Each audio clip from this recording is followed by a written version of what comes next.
Ouça Audiolivros apresenta O Caso dos Exploradores de Cavernas. Suprema Corte de Newgarth, ano 4300. Processados e condenados à morte pela forca, os acusados recorreram da decisão do Tribunal do Condado de Stouffville, a Suprema Corte de Newgarth. Os fatos em que se louvou a sentença condenatória são os que a seguir enuncia o presidente desse alto tribunal em seu voto, presidente Truepenny C.J. Os 4 acusados são membros da Sociedade Espeleológica, uma organização amadorística de exploração de cavernas.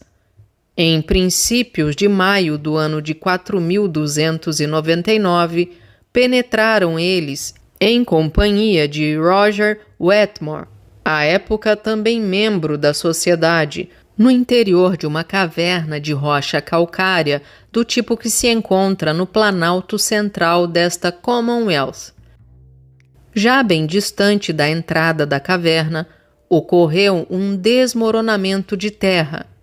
Pesados blocos de pedra foram projetados de maneira a bloquear completamente sua única abertura. Quando os homens aperceberam-se da situação difícil em que se achavam, concentraram-se próximo à entrada obstruída, na esperança de que uma equipe de socorro removesse o entulho que os impedia de deixar a prisão subterrânea.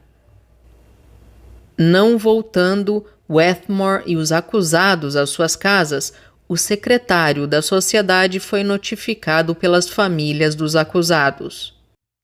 Os exploradores haviam deixado indicações na sede da sociedade, concernentes à localização da caverna que se propunham visitar.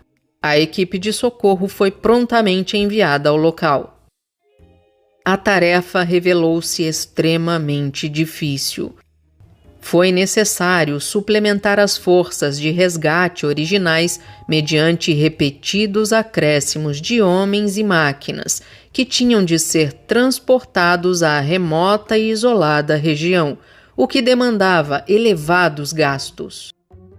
Um enorme campo temporário de trabalhadores, engenheiros, geólogos e outros técnicos foi instalado. O trabalho de desobstrução foi muitas vezes frustrado por novos deslizamentos de terra.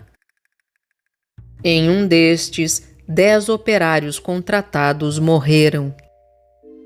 Os fundos da Sociedade Espeleológica exauriram-se rapidamente e a soma de 800.000 frilares, obtida em parte por subscrição popular e em parte por subvenção legislativa, foi gasta antes que os homens pudessem ser libertados, o que só se conseguiu no 32º dia após a sua entrada na caverna. Desde que se soube que os exploradores tinham levado consigo apenas escassas provisões e se ficou também sabendo que não havia substância animal ou vegetal na caverna que lhes permitisse subsistir, temeu-se que eles morressem de inanição antes que o acesso até o ponto em que se achavam se tornasse possível. No 20º dia, a partir da ocorrência da avalanche, soube-se que os exploradores tinham levado consigo para a caverna um rádio transistorizado capaz de receber e enviar mensagens. Instalou-se prontamente um aparelho semelhante no acampamento, estabelecendo-se deste modo a comunicação com os desafortunados homens no interior da montanha. Pediram estes que lhes informassem quanto tempo seria necessário para libertá-los. Os engenheiros responsáveis pela operação de salvamento responderam que precisavam de pelo menos 10 dias, à condição que não ocorressem novos deslizamentos. Os exploradores perguntaram então se havia algum médico no acampamento, tendo sido postos em comunicação com a comissão destes, a qual descreveram sua condição e as rações de que dispunham. solicitando uma opinião acerca da probabilidade de subsistirem sem alimento por mais 10 dias. O presidente da comissão respondeu-lhes que havia escassa possibilidade de sobrevivência por tal lapso de tempo. O rádio dentro da caverna silenciou a partir daí durante 8 horas. Quando a comunicação foi restabelecida, os homens pediram para falar novamente com os médicos, o que conseguido, Wetmore, falando em seu próprio nome e em representação dos demais, indagou se eles seriam capazes de sobreviver por mais 10 dias se alimentassem da carne de um dentre eles. O presidente da comissão respondeu a contragosto em sentido afirmativo. Wetmore inquiriu se seria aconselhável que tirassem a sorte para determinar qual dentre eles deveria ser sacrificado. Nenhum dos médicos se atreveu a enfrentar a questão. Wetmore quis saber então se havia um juiz ou outra autoridade governamental que se dispusesse a responder à pergunta.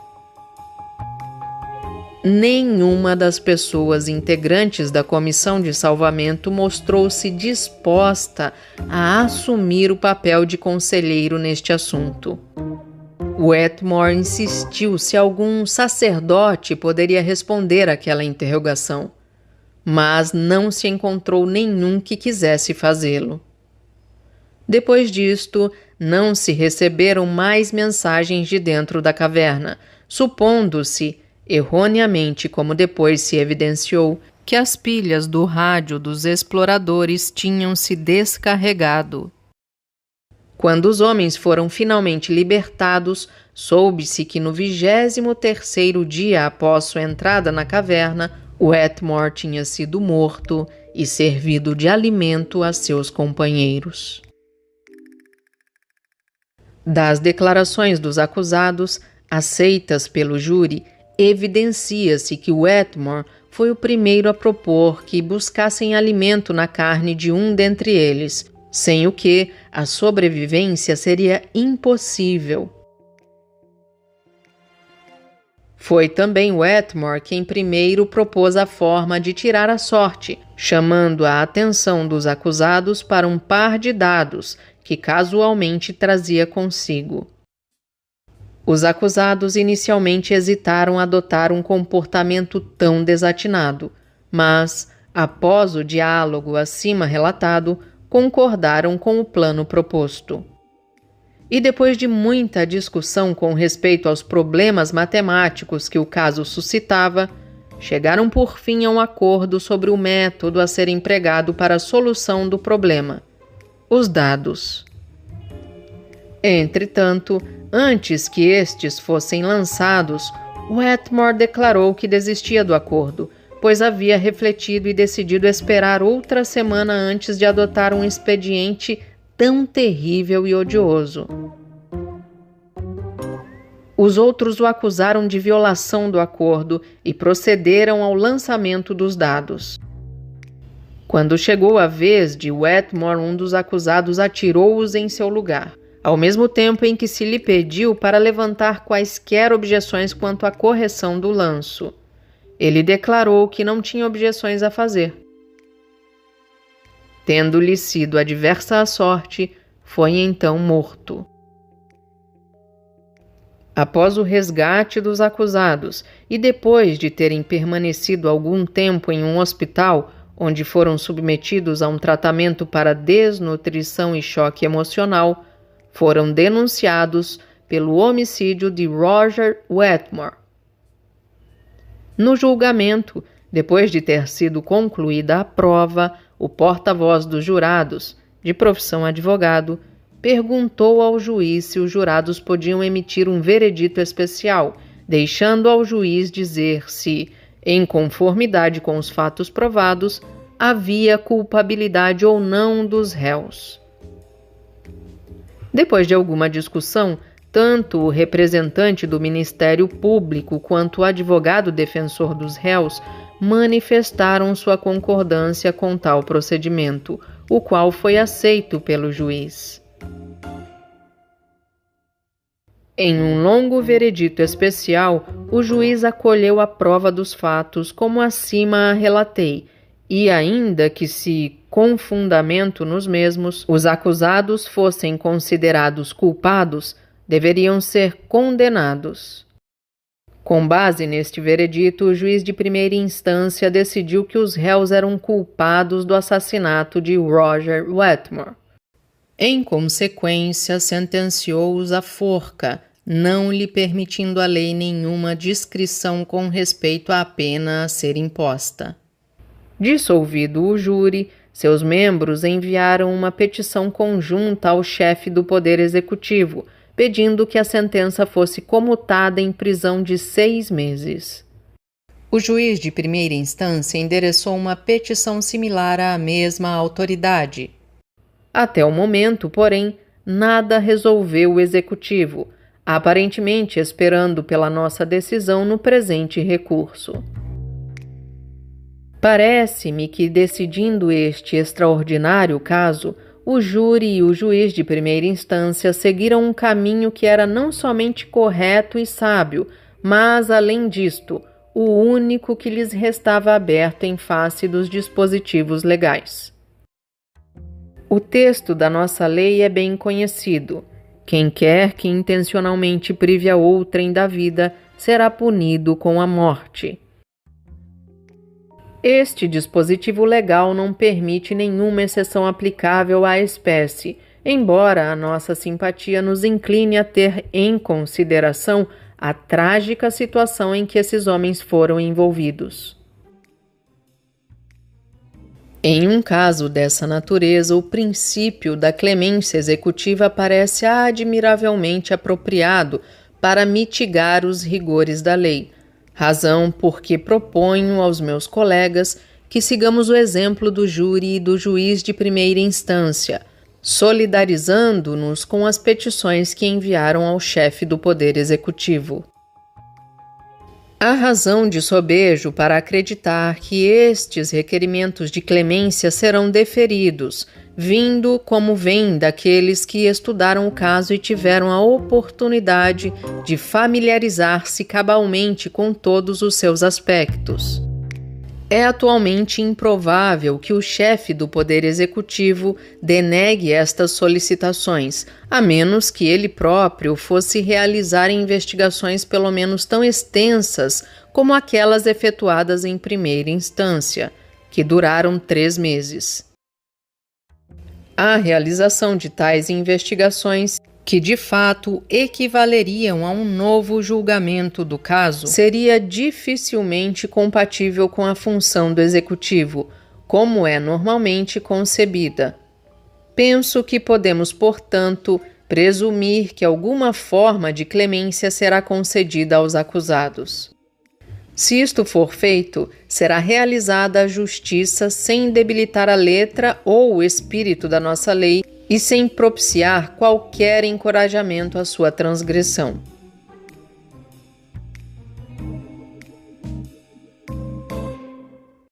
Foster J. Espanta-me que o presidente do tribunal, em um esforço para escapar às dificuldades deste trágico caso, tenha adotado e proposto a seus colegas uma solução simultaneamente tão sórdida e tão simplista.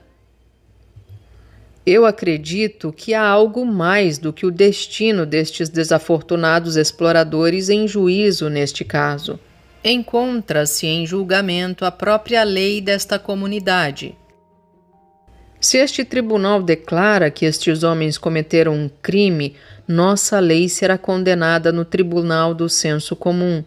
E, não obstante o que aconteça aos indivíduos interessados neste recurso de apelação. Pois, para que nós sustentemos que a lei que fazemos observar e enunciamos nos compele a uma conclusão da qual nos envergonhamos e da qual apenas podemos escapar apelando a uma exceção que se encontra na dependência do capricho pessoal do chefe do executivo. Parece-me equivaler a admitir que ele não pretende realizar a justiça. No que me concerne, não creio que nossa lei conduza obrigatoriamente à monstruosa conclusão de que esses homens são assassinos. Creio, ao contrário, que ela os declara inocentes da prática de qualquer crime.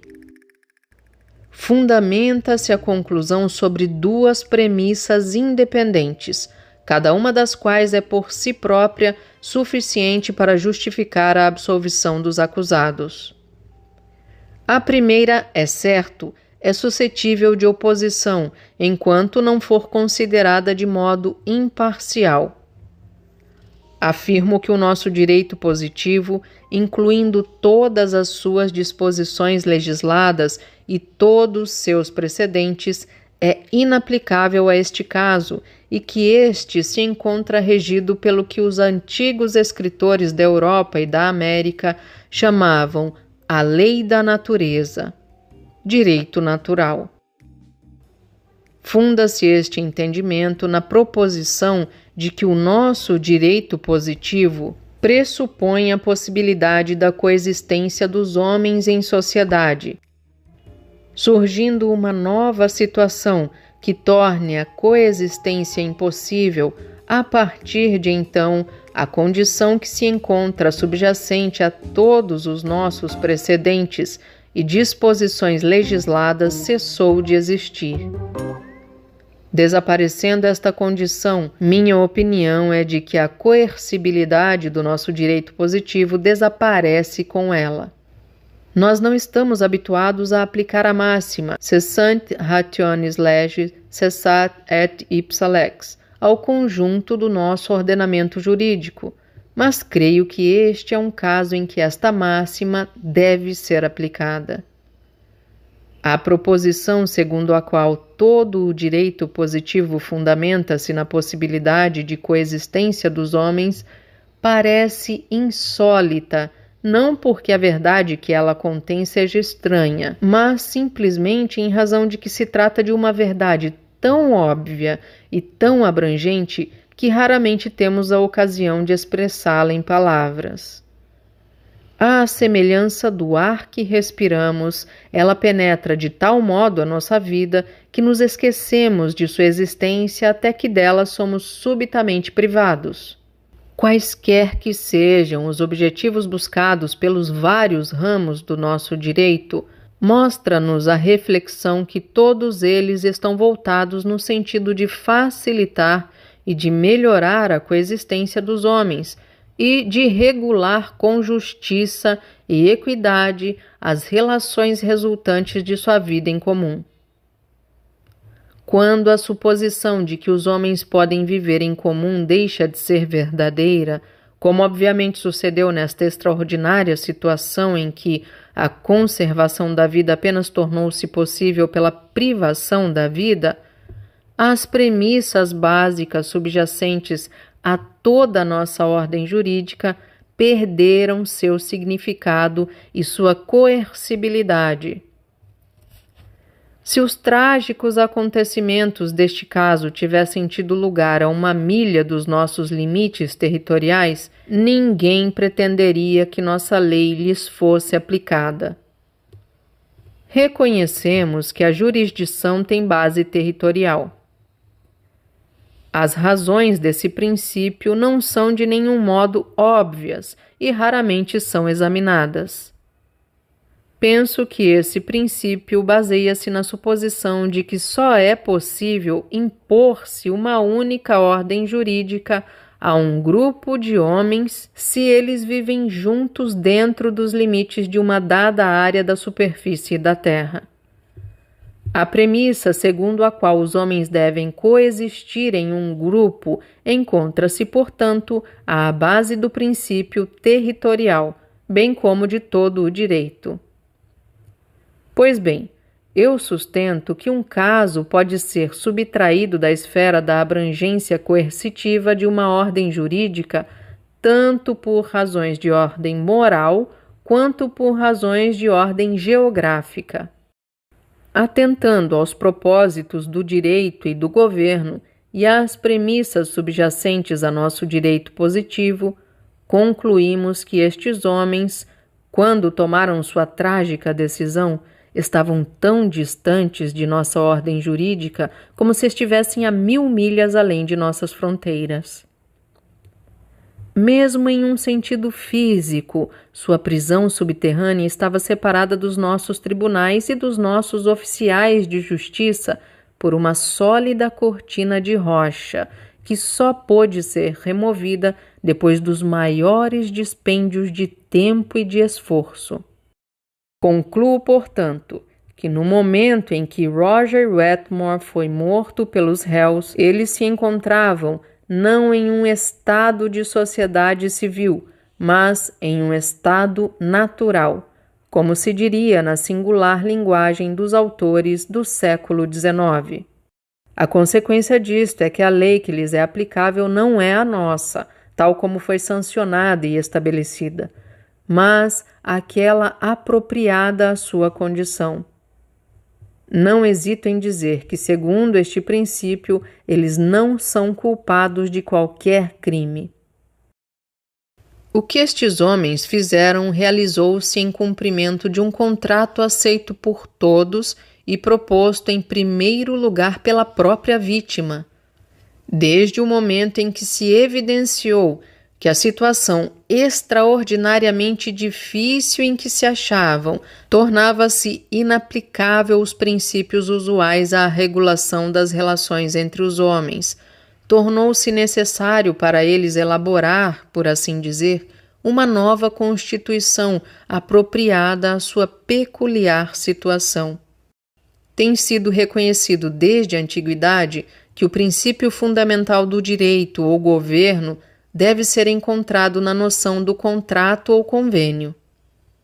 Pensadores antigos, especialmente durante o período que medeia entre 1600 e 1900, tinham por hábito estabelecer as bases do próprio governo em um suposto contrato social. Os céticos ressaltaram que esta teoria contradizia os fatos históricos conhecidos e que não havia nenhuma evidência científica capaz de apoiar a noção de que qualquer governo, em qualquer tempo, tivesse sido estabelecido em conformidade com esta teoria.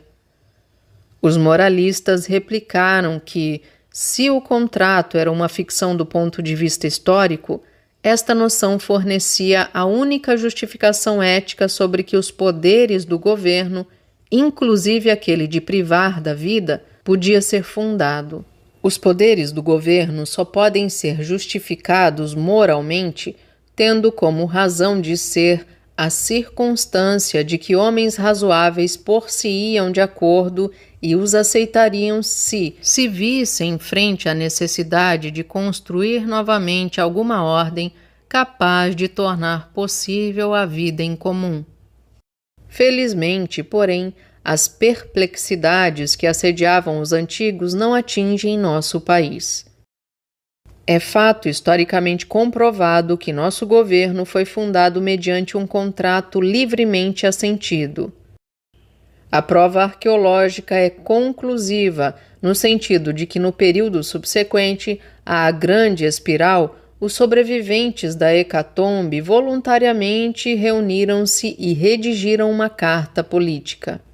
Escritores sofistas têm questionado o poder desses remotos contratantes de obrigar futuras gerações. Mas permanece o fato de que nosso governo remonta em uma linha ininterrupta àquela Constituição original.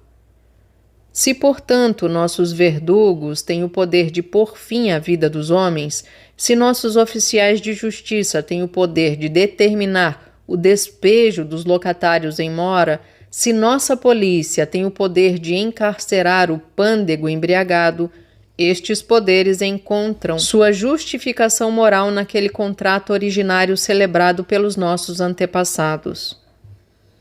Se nós não podemos encontrar fonte mais elevada para nossa ordem jurídica, que outra mais alta deveríamos esperar que estes infortunados famintos estabelecessem para o ordenamento que adotaram para si próprios? Acredito que a linha de argumentação que termino de expor não admite nenhuma contestação racional. Dou-me conta que ela será provavelmente recebida com uma certa inquietação por muitos que venham a lê-la, os quais inclinar-se-ão a suspeitar que algum sofisma oculto deve encontrar-se à base de uma demonstração que conduz a tantas conclusões tão pouco comuns. A fonte desta intranquilidade é, no entretanto, fácil de identificar. As condições usuais da existência nos inclinam a considerar a vida humana um valor absoluto, que não pode ser sacrificado em nenhuma circunstância. Há muito de ilusório nesta concepção, mesmo quando aplicada às relações normais ocorrentes na vida social. Tivemos um exemplo desta verdade no próprio caso que ora examinamos. 10 trabalhadores morreram no trabalho de remoção das rochas à entrada da caverna.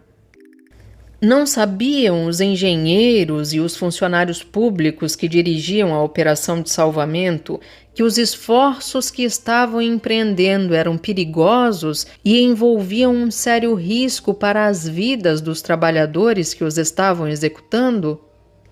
Se é justo que estas 10 vidas tenham sido sacrificadas para salvar as dos 5 exploradores, a que título diremos ter sido injusto que estes exploradores executassem um acordo para salvar 4 vidas em detrimento de uma? Qualquer rodovia, túnel ou edifício que nós projetamos envolve um risco à vida humana. Tomando estes projetos em conjunto, podemos calcular com certa precisão quantas mortes a sua construção irá demandar. Os estatísticos podem dizer o custo médio em vidas humanas de 1000 milhas de uma rodovia de concreto de 4 pistas. Entretanto, deliberada e conscientemente, incorremos neste risco e pagamos este custo na suposição de que os valores resultantes para aqueles que sobrevivem sobrepujam a perda. Se estas coisas podem ser ditas em uma sociedade desenvolvendo-se normalmente sobre a superfície da Terra, o que se deverá dizer do suposto valor absoluto da vida humana na situação de desespero em que os réus e seu companheiro Wetmore foram colhidos? Com isto, dou por concluído o primeiro fundamento do meu voto. O segundo vai mais além, rejeitando hipoteticamente todas as premissas que formulei até o momento. Concedo, para fins de argumentação, que eu esteja errado dizendo que a situação desses homens os subtrai à incidência do nosso direito positivo, e suponho que nossas leis consolidadas tenham o poder de penetrar 500 pés de rocha e impor-se sobre estes homens famintos e amontoados em sua prisão subterrânea. Nestas condições, é perfeitamente claro que estes homens praticaram um ato que viola a expressão literal da lei que declara que aquele que intencionalmente mata a outrem é um assassino.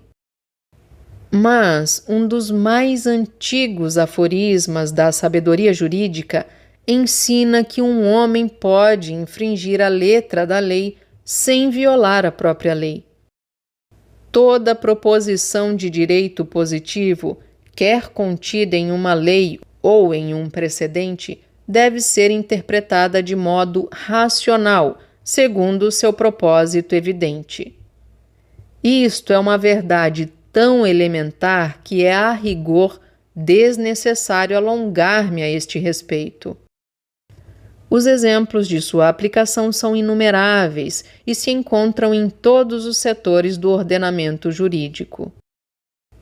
No caso Commonwealth e Seymour, o acusado foi condenado tendo em vista uma lei que considera delituoso estacionar os automóveis em certas áreas por um período superior a 2 horas.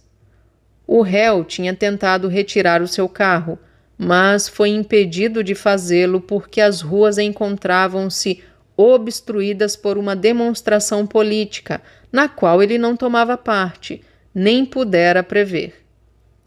Este tribunal reformou a sentença, rejeitando a condenação, embora o caso se enquadrasse perfeitamente dentro do enunciado literal da lei. Também no caso de Feller e Nigas, esteve perante este tribunal, para ser interpretado, um dispositivo legal em que a palavra não fora evidentemente transposta da posição em que devia estar. Esta transposição encontrava-se em todas as redações sucessivas do dispositivo legal, não tendo, aparentemente, sido notada pelos elaboradores ou pelos demais responsáveis pela legislação. Embora ninguém fosse capaz de explicar como o erro ocorrera, era manifesto que, tendo em conta as disposições da lei em seu conjunto, um erro tinha sido cometido, uma vez que a leitura literal de sua parte final tornava-a incompatível com tudo o que a precedia e com o objetivo deste texto, tal como o enunciado em seu preâmbulo. Este tribunal recusou-se a aceitar a interpretação literal da lei e, de fato, retificou sua linguagem, transpondo a palavra não para o seu lugar exato. O dispositivo legal, cuja interpretação devemos realizar, nunca foi aplicado literalmente. Há séculos estabeleceu-se que matar em legítima defesa é excusável. Não há nada no texto legal que sugira esta exceção. Várias tentativas têm sido feitas para conciliar a aceitação jurisprudencial da legítima defesa com o texto da lei, embora, em minha opinião, não constituam senão engenhosos sofismas.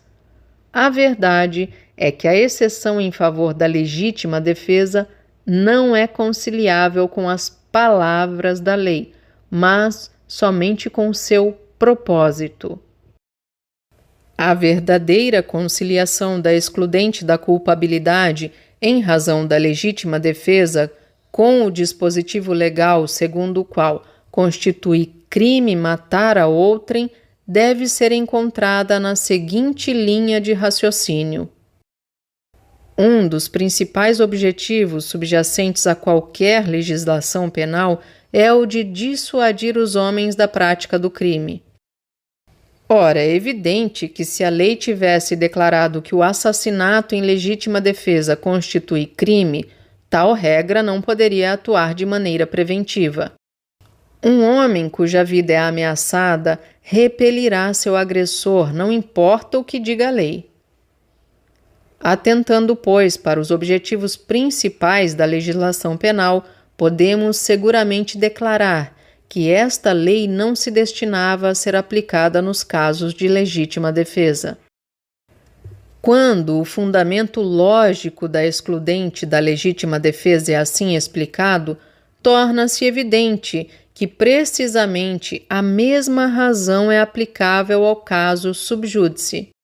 Se no futuro qualquer grupo de homens venha a encontrar-se na trágica situação dos acusados, nós podemos estar certos de que sua decisão de viver ou morrer não será refreada pelas normas do Código Penal. Portanto, se nós lermos este texto legal inteligentemente, é manifesta a sua inadequação a este caso. A subtração desta situação da incidência da lei justifica-se precisamente pelas mesmas considerações que foram apresentadas pelos nossos colegas, séculos atrás, ao caso da legítima defesa. Há os que protestam em altas vozes, dizendo tratar-se de usurpação judicial, sempre que um tribunal, depois de analisar o propósito de uma lei, dá às suas palavras um significado não imediatamente perceptível pelo leitor apressado, desatento aos objetivos que ele busca atingir. Seja-me permitido dizer enfaticamente que eu aceito, sem reserva, a proposição segundo a qual esta Corte deve obediência às leis do país e que ela exerce seus poderes em subordinação à vontade devidamente expressa pela Câmara de Representantes. A linha de raciocínio de que me utilizei acima não põe a questão de fidelidade às disposições legais, embora possa talvez colocar a questão da distinção entre fidelidade inteligente e fidelidade não inteligente. Ninguém deseja um empregado incapaz de ler nas entrelinhas. A mais estúpida doméstica sabe que quando lhe é ordenado descascar a sopa e tirar a escuma dos tomates, sua patroa não quer significar o que está dizendo. Ela também sabe que quando seu patrão lhe diz para soltar tudo e vir correndo, ele não tem em mente a possibilidade de que neste momento ela esteja salvando uma criança prestes a afogar-se. Certamente nós temos o direito de esperar a mesma pequena porção de inteligência de parte do Poder Judiciário. A correção de óbvios erros ou equívocos legislativos não importa em suplantar a vontade do Poder Legislativo, mas em fazê-la mais efetiva. Nestas condições, concluo que, sob qualquer aspecto que este caso possa ser considerado, os réus são inocentes do crime de homicídio contra Roger Wetmore e que a sentença de condenação deve ser reformada. Tarin J. No cumprimento de meus deveres como juiz deste tribunal, tenho sido normalmente capaz de dissociar os aspectos emocionais e intelectuais de minhas reações e decidir o caso sub judice inteiramente baseado no último. Examinando este trágico caso, sinto todavia que me faltam os recursos habituais. Sob o aspecto emocional, sinto-me dividido entre a simpatia por estes homens e um sentimento de aversão e revolta com relação ao monstruoso ato que cometeram. Alimentei a esperança de que seria capaz de pôr estas emoções contraditórias de lado como irrelevantes e assim decidir o caso com base em uma demonstração convincente e lógica do resultado reclamado por nossa lei. Infelizmente, não alcancei esta liberação. Ao analisar o voto que terminou de enunciar meu colega Foster, sinto que está minado por contradições e falácias. Comecemos pela sua primeira proposição. Estes homens não estavam sujeitos à nossa lei porque não se encontravam em um estado de sociedade civil, mas em um estado de natureza. Não me parece claro por que isto seja assim, se em virtude da espessura da rocha que os aprisionou, ou porque estavam famintos, ou porque tinham estabelecido uma nova Constituição, segundo a qual as regras usuais de direito deviam ser suplantadas por um lanço de dados. E outras dificuldades fazem-se sentir. Se estes homens passaram da jurisdição da nossa lei para aquela da lei da natureza, em que momento isto ocorreu? Foi quando a entrada da caverna se fechou? Quando a ameaça de morte por inanição atingiu um grau indefinido de intensidade? Ou quando o contrato para o lanço de dados foi celebrado? Estas incertezas que emergem da doutrina proposta pelo meu colega são capazes de causar reais dificuldades. Suponha-se, por exemplo, que um destes homens tenha feito seu 21º aniversário enquanto estava aprisionado no interior da montanha. Em que data teríamos que considerar que ele completou a maioridade? Quando atingiu os 21 anos, no momento em que se achava, por hipótese, subtraído dos efeitos de nossas leis, ou quando foi libertado da caverna e voltou a submeter-se ao império do que o meu colega denomina nosso direito positivo. Estas dificuldades, no entanto, servem para revelar a natureza fantasiosa da doutrina que é capaz de originá-las. Mas não é necessário explorar mais estas sutilezas para demonstrar o absurdo da posição do meu colega. O senhor ministro Foster e eu somos os juízes designados do Tribunal de Newgate, com o dever de aplicar as leis deste país. Com que autoridade nos transformamos em um tribunal da natureza? Se esses homens, na verdade, se encontravam sob a lei natural, de onde vem nossa autoridade para estabelecer e aplicar aquela lei? Certamente nós não estamos em um estado de natureza. Mas examinemos o conteúdo deste código de leis naturais que meu colega propõe que adotemos e o apliquemos a este caso. Que código desordenado e odioso é este? É um código em que as normas reguladoras dos contratos assumem maior importância do que aquela referente ao homicídio.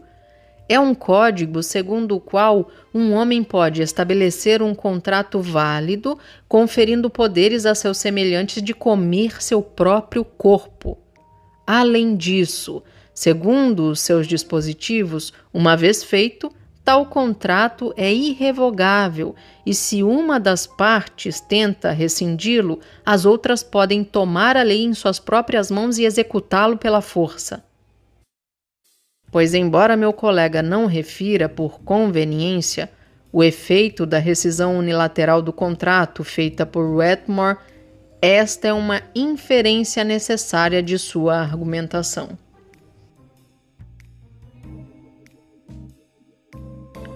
Os princípios expostos por meu colega contêm outras implicações que não podem ser toleradas.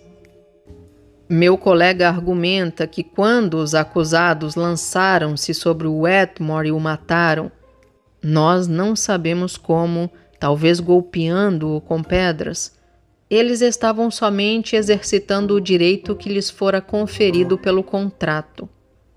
Suponha-se, entretanto, que Wetmore tivesse escondido sob suas roupas um revólver e que, quando visse os réus lançarem-se sobre si para trucidá-lo, os tivesse matado a tiros a fim de salvar sua própria vida. O raciocínio de meu colega aplicado a estes fatos transformaria Wetmore em um homicida, de vez que a excludente da legítima defesa teria que ser-lhe denegada. Se seus atacantes estavam atuando legalmente e procurando ocasionar sua morte, então, evidentemente, ele não mais poderia excusar-se argumentando que estava defendendo sua própria vida, da mesma forma que não poderia fazê-lo um prisioneiro condenado, que abate o verdugo enquanto tenta legalmente colocar o nó em seu pescoço. Todas estas considerações tornam impossível para mim aceitar a primeira parte dos argumentos de meu colega. Não posso nem aceitar sua noção de que estes homens encontravam-se regidos por um código de leis naturais, que este tribunal estaria obrigado a aplicar-lhes, nem posso admitir as regras odiosas e desnaturadas que ele pretende que este código contenha. Chego agora à segunda parte do voto do meu colega, em que ele busca demonstrar que os réus não violaram os dispositivos legais do parágrafo 12A. Neste ponto, o raciocínio, ao invés de ser claro, parece-me nebuloso e ambíguo, embora meu colega não pareça consciente das dificuldades inerentes às suas demonstrações.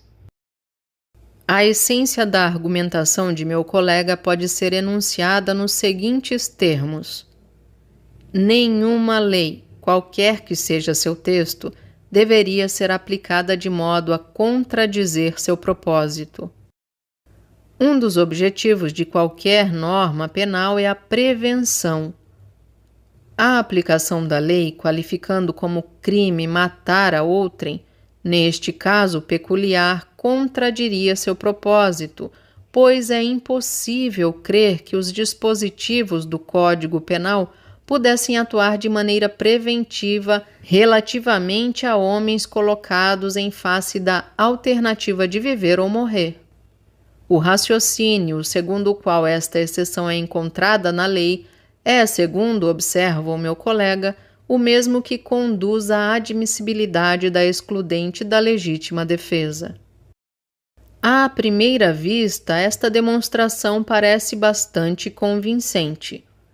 A interpretação feita por meu colega do fundamento lógico da excludente da legítima defesa encontra-se de fato em conformidade com a decisão deste tribunal, Commonwealth and Perry, um precedente que encontrei estudando este caso.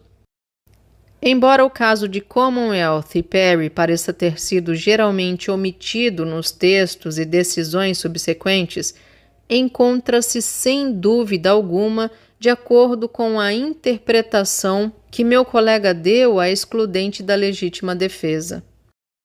Entretanto, seja-me agora permitido resumir rapidamente as perplexidades que me ocorrem quando examino de modo mais atento o raciocínio de meu colega. É verdade que uma lei deve ser aplicada segundo seu propósito e que um dos propósitos reconhecidos da legislação penal é a prevenção. A dificuldade é que outros objetivos são também imputados à lei penal. Afirma-se que um de seus propósitos é assegurar uma descarga ordenada à instintiva necessidade de retribuição. Commonwealth e Escape. Também se afirma que o seu escopo é a reabilitação do delinquente, Commonwealth e Makeover. E outras teorias têm sido propostas. Supondo-se que nós devamos interpretar uma lei à luz de seu propósito, o que deveremos fazer quando tiver vários propósitos ou quando estes forem questionados? Uma dificuldade similar é apresentada pela circunstância de que, embora haja fundamento jurisprudencial para a interpretação dada por meu colega à excludente da legítima defesa, também há outro critério jurisprudencial conferindo a esta excludente um fundamento lógico diverso. Na verdade, até ter tomado conhecimento da decisão no caso de Commonwealth e Perry, eu nunca tinha ouvido a explicação dada por meu colega. A doutrina ensinada em nossas escolas, memorizada por gerações de estudantes de direito, diz o seguinte: a lei referente ao homicídio requer um ato intencional. O homem que atua para repelir uma ameaça agressiva à sua própria vida não age intencionalmente, mas em resposta a um impulso profundamente enraizado na natureza humana.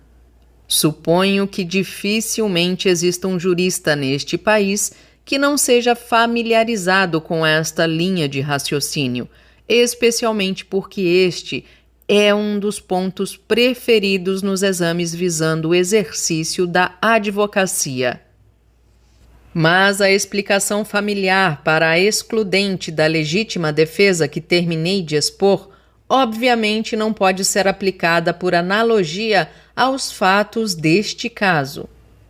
Estes homens não só atuaram intencionalmente, mas com muita resolução e depois de horas de discussão a respeito do que fariam. Novamente nos encontramos diante de um caminho bifurcado, com uma linha de raciocínio conduzindo-nos em uma direção e outra em uma direção que é exatamente oposta. A dificuldade situa-se na necessidade de contrastar duas interpretações, uma fundada em um precedente praticamente desconhecido e a outra constituindo parte da tradição jurídica ensinada nas nossas faculdades de direito, mas, tanto quanto eu sei, jamais adotada em qualquer decisão judicial.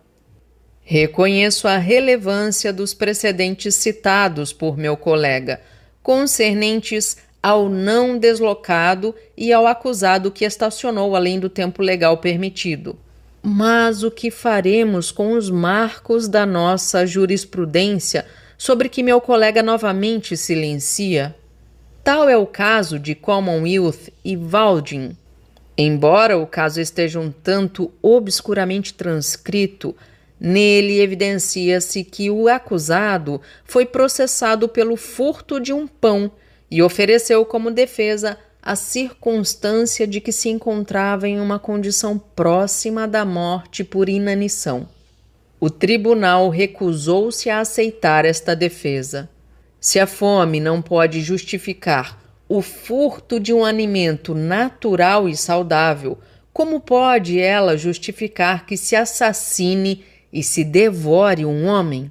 De outro lado, se nós olhamos o litígio em termos de prevenção, será provável que um homem morra à míngua para evitar uma sentença de prisão pelo furto de um pão?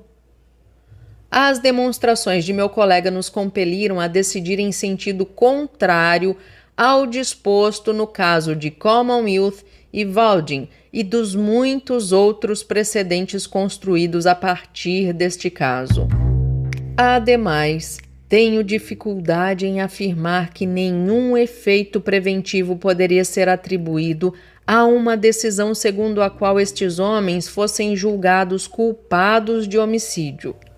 O estigma da palavra assassino é tal que creio ser muito provável que, se esses homens tivessem sabido que seu ato era considerado como homicídio pela lei, teriam esperado mais alguns dias, pelo menos, antes de levar a cabo seu plano. Durante este tempo, algum auxílio inesperado talvez pudesse ter chegado. Dou-me conta de que esta observação apenas reduz a distinção a uma questão de grau, sem que a destrua completamente. É certamente verdade que o elemento de prevenção seria menor neste caso do que aquele que normalmente decorre da aplicação da lei penal. Ainda há uma outra dificuldade na proposta de meu colega Foster de estabelecer uma exceção na lei em favor deste caso, embora novamente nenhuma dúvida transpareça em seu voto. Qual será o alcance da exceção? No caso, os homens tiraram a sorte e a própria vítima no início concordou com o que foi contratado. O que decidiríamos se Wetmore tivesse recusado desde o começo a participar do plano? Permitir-se-ia que uma maioria decidisse contra a sua vontade? Ou suponha-se que nenhum plano fosse adotado e que os outros simplesmente conspirassem para causar a morte de Wetmore e, à guisa de justificativa, dissessem que ele estava em condição física mais débil. Ou ainda, que um plano de seleção baseado numa justificação diferente daquela que adotada fosse seguido, como, por exemplo, se os outros fossem ateus e insistissem que Wetmore deveria morrer porque era o único que acreditava na vida além da morte. Estes exemplos poderiam ser multiplicados, mas já se sugeriu o suficiente para revelar as inúmeras dificuldades ocultas contidas no raciocínio de meu colega. É claro que, refletindo, me dou conta de que estou lidando com um problema que nunca mais ocorrerá, pois é improvável que outro grupo de homens seja levado a cometer novamente a terrível ação que ora julgamos. De qualquer forma, continuando a reflexão, mesmo se nós estamos certos de que um caso similar não ocorrerá novamente, não é claro que os exemplos que dei demonstraram a falta de qualquer princípio coerente e racional na decisão que meu colega propõe? não se deve aferir a correção de um princípio pelas conclusões que ele acarreta, sem que se faça referência a eventuais problemas decorrentes de um litígio futuro? Entretanto, se assim é, por que nós, juízes deste tribunal, discutimos tão a miúde se é provável que tenhamos que aplicar no futuro um princípio que a solução do caso que ora julgamos reclama? É esta uma situação em que uma linha de raciocínio, originariamente inadequada, chegou a sancionar-se por via de um precedente, de modo que daí por diante estejamos obrigados a aplicá-la? Quanto mais examino este caso e penso sobre ele, mais profundamente envolvido emocionalmente me sinto. Minha mente fica enredada nas malhas das redes que eu próprio arremesso para salvar-me. Creio que quase toda consideração que interesse a solução do presente caso é contrabalançada por outra oposta, conduzindo em uma direção também oposta. Meu colega Foster não me propiciou, nem eu pude descobrir por mim próprio, nenhuma fórmula capaz de resolver as dúvidas que por todos os lados me acossam. Dei a este caso a maior atenção de que sou capaz. Tenho dormido muito pouco desde que nos foi apresentado a decisão. Quando me sinto inclinado a aceitar o ponto de vista de meu colega Foster, detém-me a impressão de que seus argumentos são intelectualmente infundados e completamente abstratos. De outro lado, quando me inclino no sentido de manter a condenação, choca-me o absurdo de condenar estes homens à morte quando a salvação de suas vidas custou-as de 10 heróicos operários. Lamento que ao representante do Ministério Público tenha parecido adequado acusá-los de homicídio. Se tivéssemos um dispositivo legal capitulando como crime o fato de comer carne humana, esta teria sido uma acusação mais apropriada. Se nenhuma outra acusação adequada aos fatos deste caso podia ser formulada contra os acusados, teria sido preferível, penso, não tê-los pronunciado. Infelizmente, entretanto, estes homens foram processados e julgados, e em decorrência disto, nós nos vemos envolvidos por este infeliz litígio. Uma vez que me revelei completamente incapaz de afastar as dúvidas que me assediam, lamento anunciar algo que creio não tenha precedentes na história deste tribunal. Recuso-me a participar da decisão deste caso. Kim J. Eu gostaria de começar deixando de lado duas questões que são da competência deste tribunal. A primeira delas consiste em saber se a clemência executiva deveria ser concedida aos réus caso a condenação seja confirmada. Esta é, porém, segundo nosso sistema constitucional, uma questão da competência do chefe do Poder Executivo e não nossa. Desaprovo, portanto, aquela passagem do voto do presidente deste tribunal em que ele efetivamente dá instruções ao chefe do Poder Executivo acerca do que deveria fazer neste caso e sugere alguns inconvenientes que adviriam se tais instruções não fossem atendidas. Isto é uma confusão de funções governamentais, uma confusão em que o judiciário deveria ser o último a incorrer. Desejo esclarecer que se eu fosse o chefe do Poder Executivo, iria mais longe no sentido da clemência do que aquilo que lhe foi solicitado. Eu concederia a estes homens perdão total, pois creio que eles já sofreram o suficiente para pagar por qualquer delito que possam ter cometido. Quero que seja entendido que esta observação é feita na minha condição privada, como cidadão que, em razão de seu ofício, adquiriu um íntimo conhecimento dos fatos deste caso. No cumprimento dos meus deveres como juiz, não me incumbe dirigir instruções ao chefe do Poder Executivo, nem tomar em consideração o que ele possa ou não fazer, a fim de chegar à minha própria decisão, que deverá ser inteiramente guiada pela lei dessa Commonwealth. A segunda questão que desejo deixar de lado diz respeito a decidir se o que estes homens fizeram foi justo ou injusto, mal ou bom.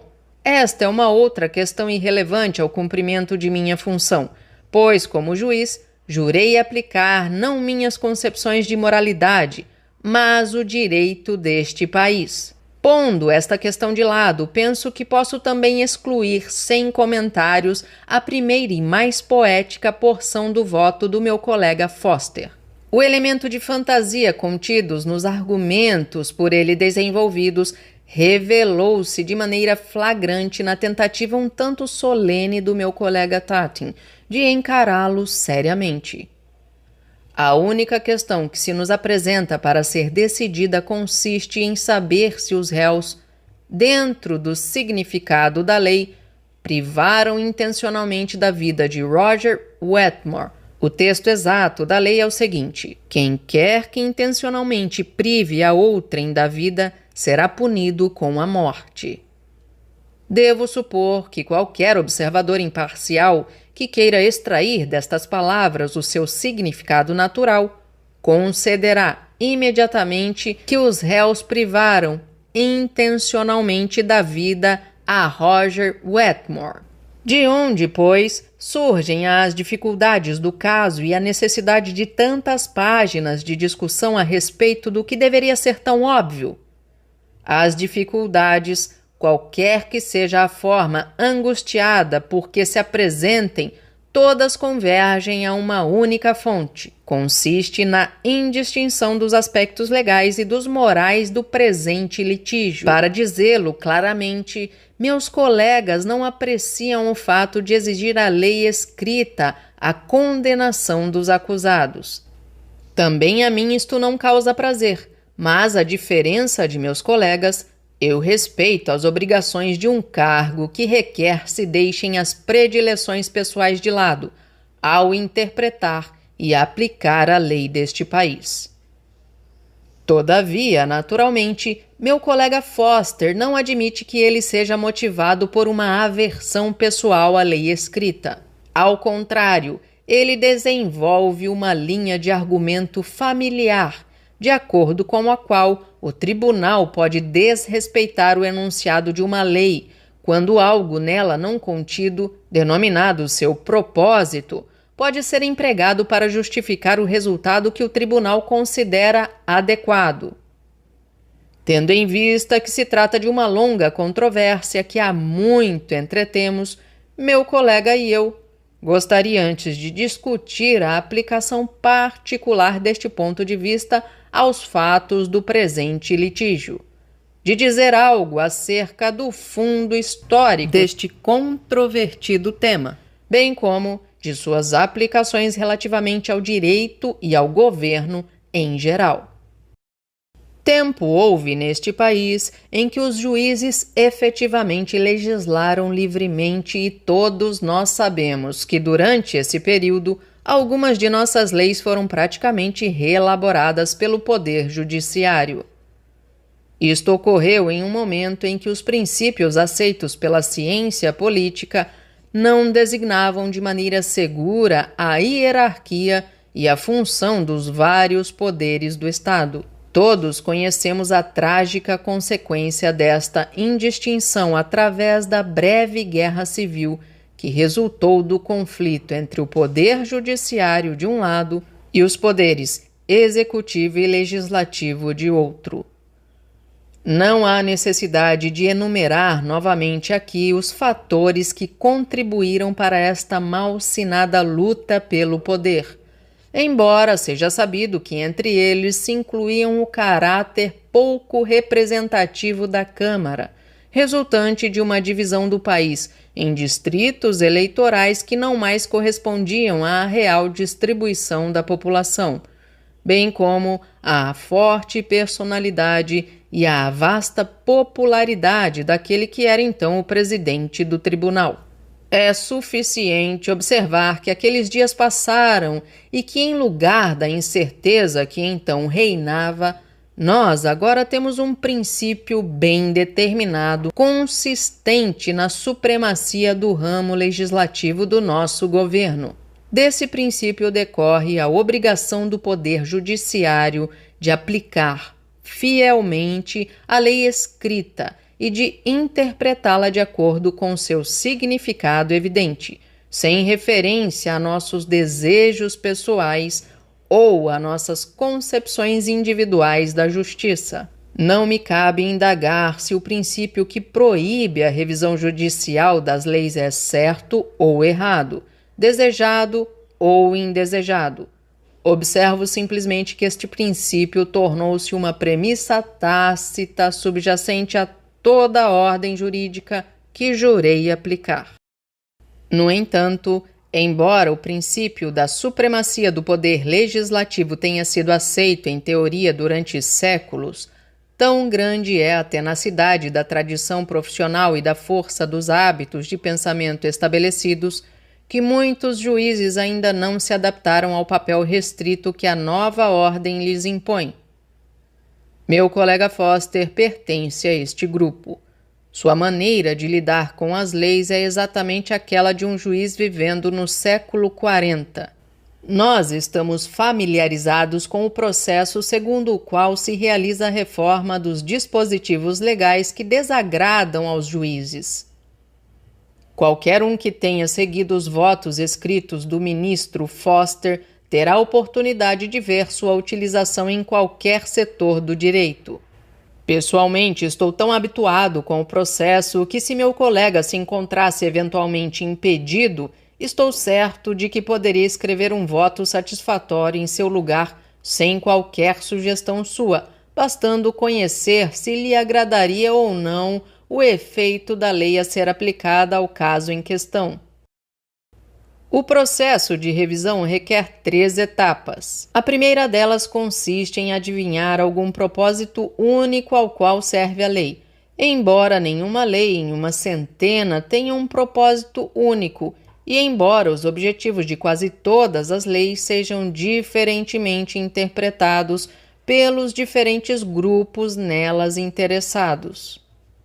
A segunda etapa consiste em descobrir que um ser mítico chamado o legislador, na busca deste propósito imaginado, omitiu algo ou deixou alguma lacuna ou imperfeição em seu trabalho. Segue-se a parte final e mais reconfortante da tarefa, a de preencher a lacuna assim criada. Quod erat faciendum. A inclinação de meu colega Foster para encontrar lacunas nas leis faz lembrar a história, narrada por um antigo autor, de um homem que comeu um par de sapatos. Quando lhe perguntaram se os havia apreciado, ele replicou que preferia os buracos. Não é outro sentimento de meu colega com respeito às leis. Quanto mais buracos, lacunas, elas tenham, mais ele as aprecia. Em resumo, não lhe agradam as leis. Não se poderia desejar um caso melhor para ilustrar a natureza ilusória deste processo de preenchimento de lacunas do que aquele ora pendente de julgamento.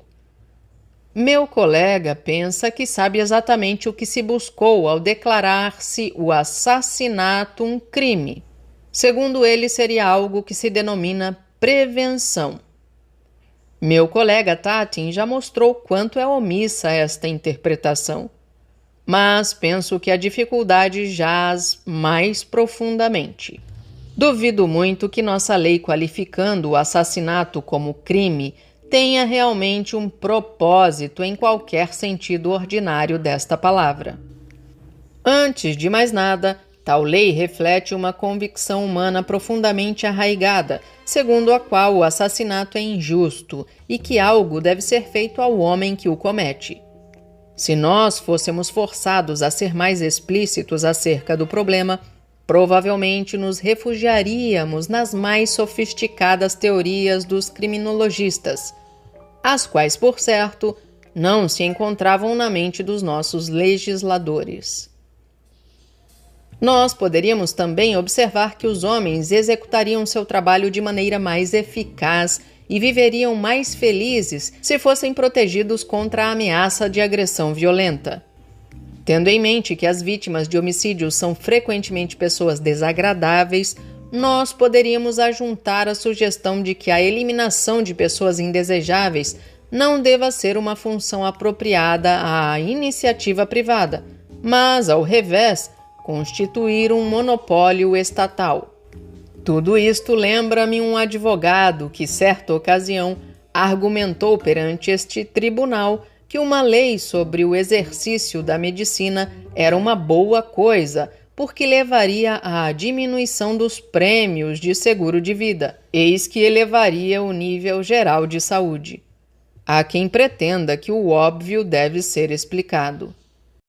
Se nós não sabemos o propósito do parágrafo 12A, como podemos dizer que haja uma lacuna nele?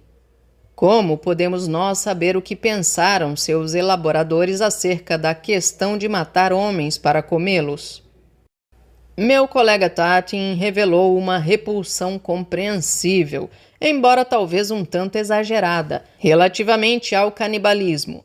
Como podemos nós saber que seus remotos antepassados não sentiram a mesma repulsa em um grau mais elevado? Os antropólogos afirmam que o temor sentido em relação a um ato proibido pode crescer quando as condições de vida tribal criam tentações especiais à sua prática. É o que ocorre com o incesto, que é mais severamente condenado entre aqueles cujas relações comunitárias o tornam mais provável. Certamente, o período subsequente à grande espiral trazia consigo implícitas tentações à antropofagia. Talvez fosse em virtude disso que nossos antepassados expressaram essa proibição de forma tão larga e irrestrita. Tudo isto é, por certo, conjectura, mas fica suficientemente claro que nem eu nem meu colega Foster sabemos qual seja o propósito do parágrafo 12A. Considerações similares às que acabei de delinear são também aplicáveis à excludente da legítima defesa que desempenha um papel tão importante no raciocínio dos colegas Foster e Tatin. É sem dúvida verdade que em Commonwealth and Perry um ponto de vista expresso incidentalmente, sem força de precedente, justificou esta exceção, presumindo-se que o propósito da legislação penal é a prevenção.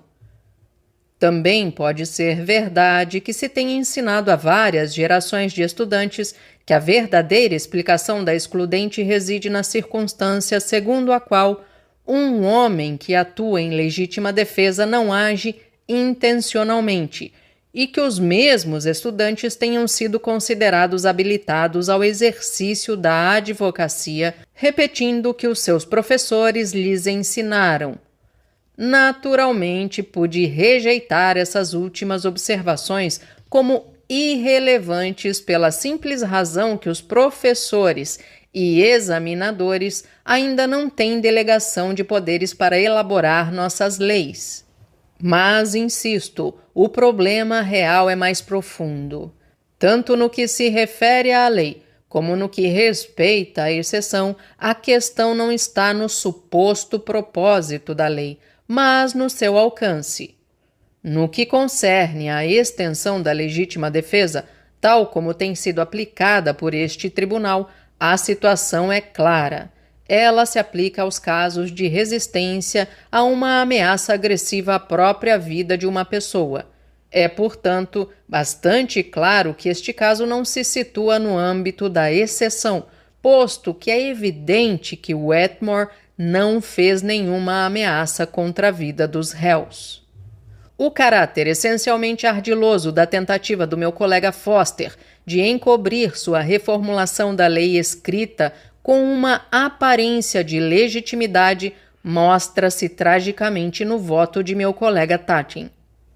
Neste, o juiz Tatin debate-se ardorosamente para combinar o vago moralismo de seu colega com seu próprio sentimento de fidelidade à lei escrita.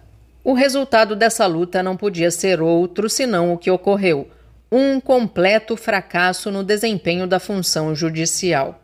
É de todo impossível ao juiz aplicar uma lei tal como está redigida e simultaneamente refazê-la em consonância com seus desejos pessoais. Bem sei que a linha de raciocínio que terminei de expor nesse voto não será aceitável por aqueles que cogitam tão somente dos efeitos imediatos de uma decisão e ignoram as implicações que poderão advir no futuro em consequência de assumir o judiciário o poder de criar exceções à aplicação da lei. Uma decisão rigorosa nunca é popular. Juízes têm sido exaltados na literatura por seus ardilosos subterfúgios destinados a privar um litigante de seus direitos nos casos em que a opinião pública julgava errado fazê-los prevalecer.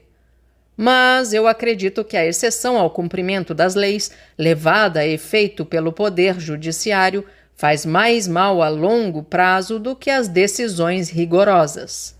As sentenças severas podem até mesmo ter um certo valor moral, fazendo com que o povo sinta a responsabilidade em face da lei, que, em última análise, é sua própria criação, bem como relembrando-lhe que não há nenhum princípio de perdão pessoal que possa mitigar os erros de seus representantes. Na verdade, irei mais longe e direi que os princípios por mim expostos são os melhores para as nossas condições atuais. E mais, que nós teríamos herdado um melhor sistema jurídico dos nossos antepassados se estes princípios tivessem sido observados desde o início. Por exemplo, com respeito à excludente da legítima defesa, se nossos tribunais tivessem permanecido firmes na letra da lei, o resultado teria sido, sem dúvida alguma, a sua revisão legislativa. Tal revisão seria suscitado a colaboração de cientistas e psicólogos, e a regulamentação da matéria daí resultante teria tido um fundamento compreensível e racional, ao invés da miscelânea de verbalismos e distinções metafísicas que emergiram de seu tratamento judicial e acadêmico. Essas conclusões finais estão, por certo, além dos deveres que devo cumprir relativamente a este caso. Mas a enuncio porque sinto de modo profundo que meus colegas estão muito pouco conscientes dos perigos implícitos nas concepções sobre a magistratura defendidas pelo meu colega Foster. Minha conclusão é de que se deve confirmar a sentença condenatória. Randy J. Ouvi com estupefação os angustiados raciocínios que este caso trouxe à tona. Nunca deixo de admirar a habilidade com que meus colegas lançam uma obscura cortina de legalismos sobre qualquer problema que lhes seja apresentado para decidir. Nesta tarde, ouvimos arrazoados sobre as distinções entre direito positivo e direito natural, a letra e o propósito da lei, funções judiciais e executivas, legislação oriunda do judiciário e do legislativo. Minha única decepção foi que ninguém levantou a questão da natureza jurídica do contrato celebrado na caverna. Se era unilateral ou bilateral, e se não se poderia considerar que Wetmore revogou a sua anuência antes que se tivesse atuado com fundamento nela. O que é que todas essas coisas têm a ver com o caso? O problema que temos que decidir é o que nós, como funcionários públicos, devemos fazer com esses acusados. Esta é uma questão de sabedoria prática a ser exercida em um contexto, não de teoria abstrata, mas de realidades humanas. Quando o caso é examinado sob essa luz, torna-se, segundo me parece, um dos mais fáceis de decidir dentre os que já foram arguídos perante este tribunal. Antes de enunciar minhas próprias conclusões acerca do mérito, eu gostaria de discutir brevemente alguns dos problemas essenciais que o litígio traz à tona, questões sobre as quais meus colegas e eu temos estado divididos desde que me tornei juiz. Nunca fui capaz de convencê-los de que o governo é um assunto humano e que os homens são governados não por palavras sobre o papel ou por teorias abstratas, mas por outros homens. Eles são bem governados quando seus governantes compreendem os sentimentos e concepções do povo, e são mal governados quando não existe essa compreensão. De todos os ramos do governo, é o judiciário o que tem maiores possibilidades de perder o contato com o homem comum. As razões para isto são naturalmente bastante óbvias. Ao passo que as massas reagem diante de uma situação conforme ela se apresenta em seus traços mais salientes, nós, juízes, dividimos em pequenos fragmentos cada situação que nos é apresentada. Juristas são contratados pelos antagonistas a fim de analisar e dissecar. Juízes e advogados rivalizam em ver quem é capaz de descobrir o maior número de dificuldades e distinções entre um só conjunto de fatos. Cada litigante tenta encontrar casos reais ou imaginários que irão causar embaraço às demonstrações do lado oposto. Para escapar a esta dificuldade, ainda outras distinções são inventadas e introduzidas na situação. Quando um conjunto de fatos é exposto a tal espécie de tratamento por um tempo suficiente, toda a sua vida e essência tê-lo-á abandonado, dele não restando senão um punhado de poeira. Percebo que, sem dúvida alguma, sempre que haja regras e princípios abstratos, os juristas poderão fazer distinções. Até certo ponto, esta espécie de coisas que estou descrevendo é um mal necessário, ligado a qualquer regulação formal dos negócios humanos. Todavia, penso que a área que realmente necessita de tal regulação é grandemente superestimada. Há, naturalmente, algumas regras de jogo fundamentais que devem ser aceitas como condição de existência do próprio jogo. Eu incluiria entre elas aquelas relativas à regulação das eleições, à nomeação de funcionários públicos e ao tempo de exercício dos respectivos cargos. Nestas matérias, eu concedo que seja essencial certa restrição na discrição e na possibilidade de excepcionar certa adesão à forma, um certo escrúpulo quanto ao que cai e o que não cai na esfera de incidência da norma. Mas, fora destes domínios, acredito que todos os funcionários públicos, inclusive os juízes, cumpririam melhor seus deveres se considerassem as formalidades e os conceitos abstratos como instrumentos. Penso que deveríamos tomar como nosso modelo o bom administrador, que adapta os métodos e princípios ao caso concreto, selecionando dentre os meios de que dispõe os mais adequados à obtenção do resultado colimado. A mais óbvia vantagem deste método de governo é que ele nos permite cumprir nossas tarefas diárias com eficiência e senso comum. Minha adesão a esta filosofia tem, entretanto, raízes mais profundas. Creio que apenas com o discernimento que ela propicia podemos preservar a flexibilidade essencial se quisermos manter nossas ações em uma conformidade razoável com os sentimentos daqueles que se acham submetidos à nossa autoridade. mais governos sobraram e mais miséria humana foi causada pela ausência deste acordo entre governantes e governados do que por qualquer outro fator que se possa discernir na história. Desde o momento em que se introduz uma cunha entre a massa do povo e aqueles que dirigem sua vida jurídica, política e econômica, a sociedade é destruída. Então, nem a lei da natureza de Foster, nem a fidelidade à escrita de King não servirão de mais nada.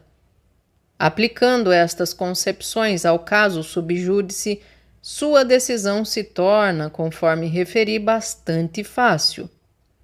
A fim de demonstrar isso, terei que divulgar certas realidades que meus colegas, como pudico decoro, julgaram adequado omitir, ainda que delas tenham tanta consciência quanto eu próprio. A primeira delas é que este caso despertou um enorme interesse público, tanto no país quanto no exterior. Quase todos os jornais e revistas publicaram artigos a seu respeito. Colunistas partilharam com seus leitores informações confidenciais referentes ao próximo passo do Poder Executivo. Centenas de cartas aos editores foram publicadas. Uma das grandes cadeias de jornais fez uma sondagem de opinião pública acerca da questão. Que pensa você que a Suprema Corte deveria fazer com os exploradores de cavernas? Cerca de 90% expressaram a opinião de que os acusados deveriam ser perdoados ou deixados em liberdade, com uma espécie de pena simbólica. Portanto, é perfeitamente claro o sentimento da opinião pública frente ao caso. Aliás, poderíamos tê-lo sabido sem a sondagem, com base no senso comum ou mesmo observando que neste tribunal há manifestamente 4,5 homens, ou seja, 90%, que partilham da opinião comum. Isto torna óbvio não somente o que deveríamos, mas o que devemos fazer, se desejamos preservar entre nós e a opinião pública uma harmonia razoável e decente.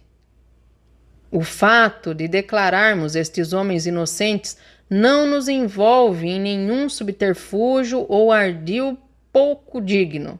Tampouco é necessário qualquer princípio de interpretação legal que não seja de acordo com o modelo de proceder deste tribunal. Certamente, nenhuma pessoa leiga pensaria que, absolvendo estes homens, nós tivéssemos desvirtuado a lei mais do que nossos predecessores o fizeram, quando criaram a excludente da legítima defesa. Se uma demonstração mais detalhada do método seguido para harmonizar nossa decisão com o dispositivo legal fosse julgada necessária, contentar-me-ia em fixar-me nos argumentos desenvolvidos na segunda e menos fantasiosa parte do voto do meu colega Foster. Estou convicto de que meus colegas se horrorizarão por eu ter sugerido que este tribunal leve em conta a opinião pública. Eles dirão que a opinião pública é emocional e caprichosa, que se baseia em meias verdades e que houve testemunhas que não estão sujeitas a novo interrogatório. Eles dirão ainda que a lei cerca o julgamento de um caso como este de cuidadosas garantias destinadas a assegurar que a verdade será conhecida e que qualquer consideração racional referente às possíveis soluções do caso será tomada em consideração. Advertirão que todas estas garantias de nada servem se for permitido que a opinião pública, formada fora deste quadro, tenha qualquer influência na decisão. Mas detenhamo-nos imparcialmente em algumas das realidades da aplicação da nossa lei penal. Quando um homem é acusado de ter cometido um crime, há, de maneira geral, 4 modos segundo os quais ele pode escapar da punição. Um deles consiste na decisão do juiz, de acordo com a lei aplicável, de que ele não cometeu nenhum crime. Esta é, por certo, uma decisão que tem lugar em uma atmosfera bastante formal e abstrata, mas consideremos os outros 3 modos segundo os quais ele pode escapar da punição. Estes são: primeiro, uma decisão do representante do Ministério Público não solicitando a instauração do processo. Segundo, uma absolvição pelo júri. Terceiro, um indulto ou comutação da pena pelo Poder Executivo. Pode alguém pretender que estas decisões sejam tomadas dentro de uma estrutura formal, rígida, de regras que impeçam o erro de fato, excluam fatores emocionais e pessoais e garantam que todas as formalidades legais serão observadas? É verdade que, no caso do júri, procuramos restringir suas deliberações ao âmbito daquilo que é juridicamente relevante, mas não nos podemos iludir acreditando que esta tentativa seja realmente bem-sucedida. Normalmente, o caso de que ora nos ocupamos deveria ter sido julgado pelo júri sob todos os seus aspectos. Se isto tivesse ocorrido, podemos estar certos de que teria havido uma absolvição ou pelo menos uma divisão que teria impedido uma condenação. Se tivesse dado instruções ao júri no sentido de que a fome dos réus e o convênio que firmaram não constituem defesa à acusação de homicídio, seu veredito as teria quase que certamente ignorado, torcendo a letra da lei mais do que qualquer um de nós seria tentado a fazer. É evidente que a única razão que impediu que isto sucedesse foi a circunstância fortuita de ser o porta-voz do júri um advogado. Seus conhecimentos capacitaram-no a imaginar uma fórmula verbal que permitisse ao júri furtar-se de suas usuais responsabilidades. Meu colega Tatin expressa contrariedade por não ter o representante do Ministério Público decidido o caso por si, abstendo-se de requerer a instauração do processo. Estrito como é no cumprimento das exigências da teoria jurídica, ficaria satisfeito em ver o destino desses homens decidido fora do tribunal pelo representante do Ministério Público, fundado no senso comum. O presidente do tribunal, de um outro lado, desejaria que a aplicação do senso comum ficasse para o final, embora, como Tatin, não queira dele participar pessoalmente. Isto me leva à parte conclusiva de minhas observações, referente à clemência executiva. Antes de discutir este tópico diretamente, quero fazer uma observação conexa acerca da sondagem de opinião pública. Como disse, 90% das pessoas pretende que a Suprema Corte deixe os acusados em inteira liberdade, ou que se lhes aplique uma pena meramente nominal. Os 10% restantes constituem um grupo de composição singular, com as mais curiosas e divergentes opiniões. Um dos nossos especialistas universitários fez um estudo deste grupo e descobriu que seus membros dividem-se em padrões determinados.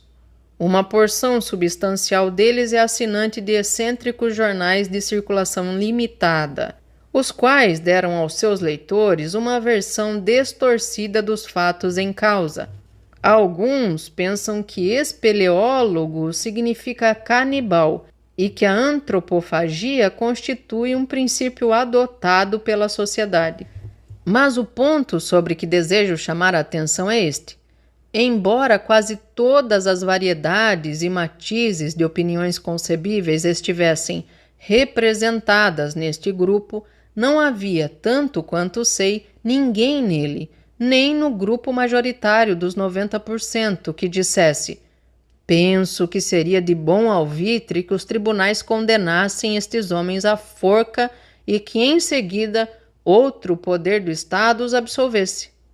No entanto, esta é uma solução que, de certo modo, dominou nossas discussões e que o presidente deste tribunal propõe como um caminho através do qual nós podemos evitar de cometer uma injustiça e, ao mesmo tempo, preservar o respeito à lei.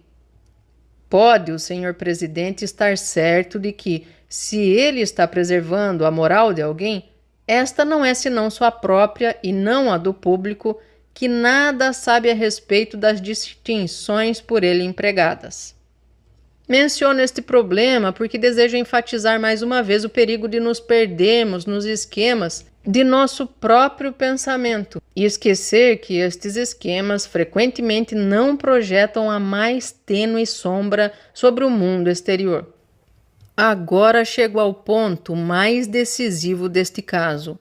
Um ponto conhecido de todos nós neste tribunal, embora meus colegas tenham julgado conveniente ocultá-lo sob suas togas. Trata-se da probabilidade alarmante de que, se a solução do caso for deixada ao chefe do Poder Executivo, ele se recusará a perdoar estes homens ou comutar sua sentença. Como todos nós sabemos, o chefe do Poder Executivo é um homem hoje de idade avançada e de princípios muito rígidos. O clamor público normalmente produz nele um efeito contrário ao esperado. Como disse a meus colegas, acontece que a sobrinha de minha esposa é íntima amiga de sua secretária. Fui informado por esta via indireta, mas, segundo me parece, completamente fidedigna, que ele está firmemente determinado a não comutar a sentença se nós julgarmos que estes homens transgrediram a lei. Ninguém lamenta mais do que eu a necessidade de amparar-me em um assunto tão importante em informação que poderia ser caracterizada como falatório. Se dependesse de mim, isto não ocorreria, posto que eu adotaria a conduta sensata de reunir-me com o executivo e examinar conjuntamente o caso, descobrindo quais são seus pontos de vista e talvez elaborando um programa comum para resolver o assunto. Entretanto, naturalmente meus colegas jamais acederiam em resolver-se o problema desta maneira. Seus escrúpulos em obter diretamente informações exatas não os impede de estarem muito perturbados com o que souberam de maneira indireta. Seu conhecimento dos fatos que acabei de relatar explica por que o presidente deste tribunal, normalmente um modelo de decoro, julgou conveniente agitar sua toga na face do executivo e ameaçá-lo de excomunhão se não comutasse a sentença. Suspeito que por isso se explica a proeza de levitação, empreendida pelo meu colega Foster, pela qual toda uma biblioteca de livros jurídicos foi removida de sobre os ombros dos acusados. É o que explica igualmente porque também meu colega legalista Kim imitou Pooh-Bah na comédia antiga, caminhando até o outro lado do palco para dirigir algumas observações ao Poder Executivo em sua condição de cidadão privado. Permito-me observar incidentalmente que o conselho do cidadão privado Kim será publicado na coletânea de jurisprudência deste tribunal às expensas dos contribuintes. Devo confessar que quanto mais velho me torno, mais perplexo fico ante a recusa dos homens em aplicar o senso comum aos problemas do direito e do governo. E este caso, verdadeiramente trágico, aprofundou meu sentimento de desânimo e consternação a este respeito. Desejaria apenas poder convencer meus colegas da sabedoria dos princípios que tenho aplicado à função judicial desde que assumi. A propósito, por uma espécie de um triste fechar de um círculo, deparei-me com problemas semelhantes aos que ora aqui se esboçam, justamente no primeiro caso que julguei como juiz de primeira instância do Tribunal do Condado de Fun Lake. Uma seita religiosa expulsara um sacerdote que, segundo se dizia, tinha se convertido aos princípios e práticas de uma seita rival. O sacerdote difundiu uma nota acusando os chefes da seita.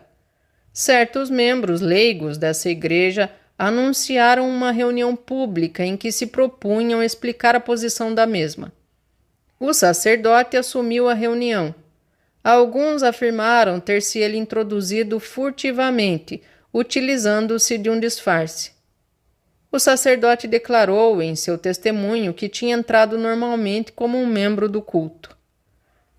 De qualquer forma, quando os discursos começaram, ele os interrompeu aludindo a certas questões respeitantes aos negócios do culto e fez algumas declarações em defesa de seus próprios pontos de vista. Foi atacado por participantes da reunião que lhe deram uma enorme surra, do que lhe resultou, dentre outros ferimentos, uma fratura na mandíbula.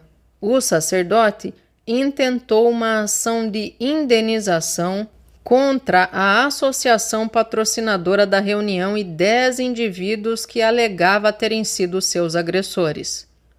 Quando chegamos à fase de julgamento, o caso pareceu-me, a princípio, muito complicado. Os advogados levantaram múltiplos problemas legais.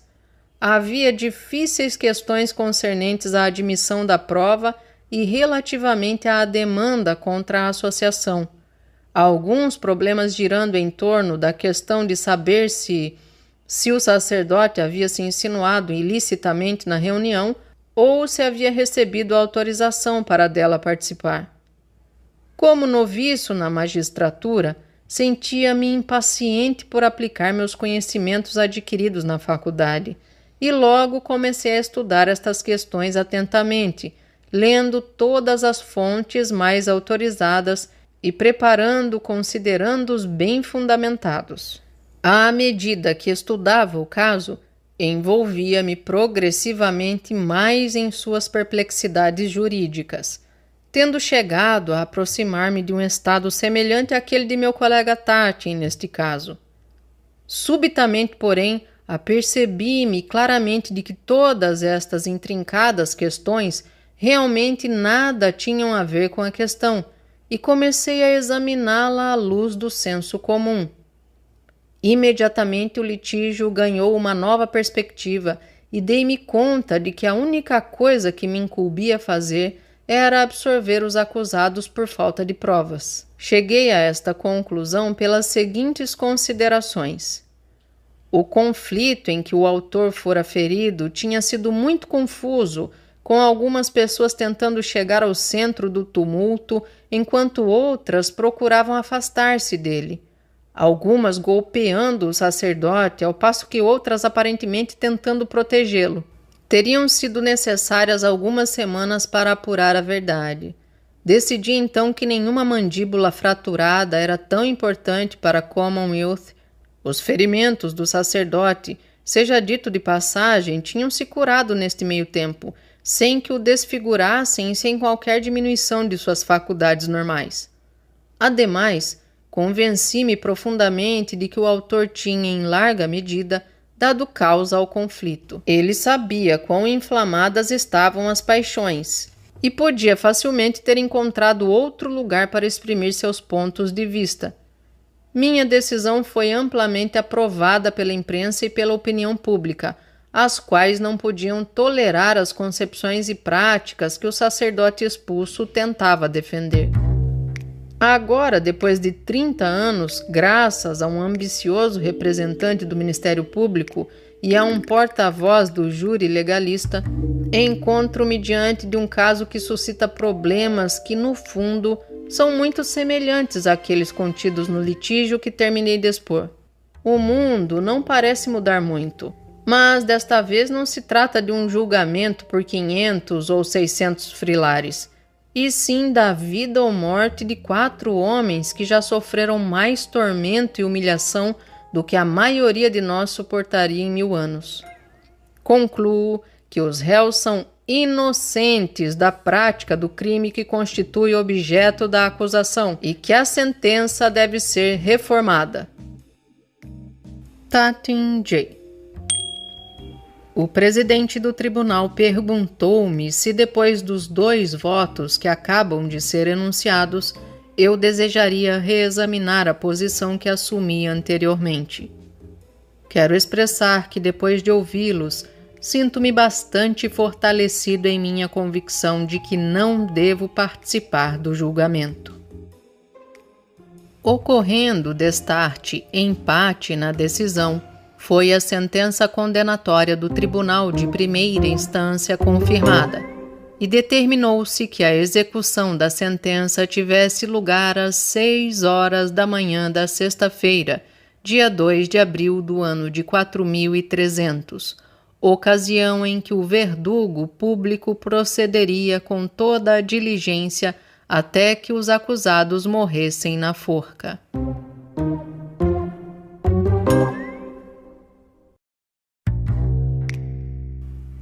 Post-scriptum. Tendo o tribunal pronunciado seu julgamento, o leitor, intrigado pela escolha da data, pode desejar ser relembrado que os séculos que nos separam do ano 4300 são aproximadamente os mesmos que se passaram desde a época de Péricles. Não há provavelmente nenhuma necessidade de observar que o caso dos exploradores de cavernas não pretende ser nem um trabalho de sátira, nem uma profecia em qualquer sentido comum do termo. No que concerne aos juízes que compõem o tribunal do presidente Truepenny, eles são naturalmente tão fictícios quanto os fatos e precedentes com os quais lidam. O leitor que se recusar a aceitar este ponto de vista e que procurar descobrir semelhanças contemporâneas onde nada disso foi buscado ou considerado, deveria ser advertido de que se mete numa aventura sob sua própria responsabilidade, a qual pode levá-lo a desviar-se das verdades enunciadas nos votos emitidos pela Corte Suprema de Newgate. O caso foi imaginado com o único propósito de focalizar certas posturas filosóficas divergentes a respeito do direito e do governo. Posturas estas que são hoje ainda as mesmas que se agitavam nos dias de Platão e Aristóteles. E talvez elas continuem a apresentar-se, mesmo depois que a nossa era tenha pronunciado a propósito a sua última palavra. Se há alguma espécie de predição no caso, não vai além da sugestão de que as questões nele versadas encontram-se entre os problemas permanentes da raça humana.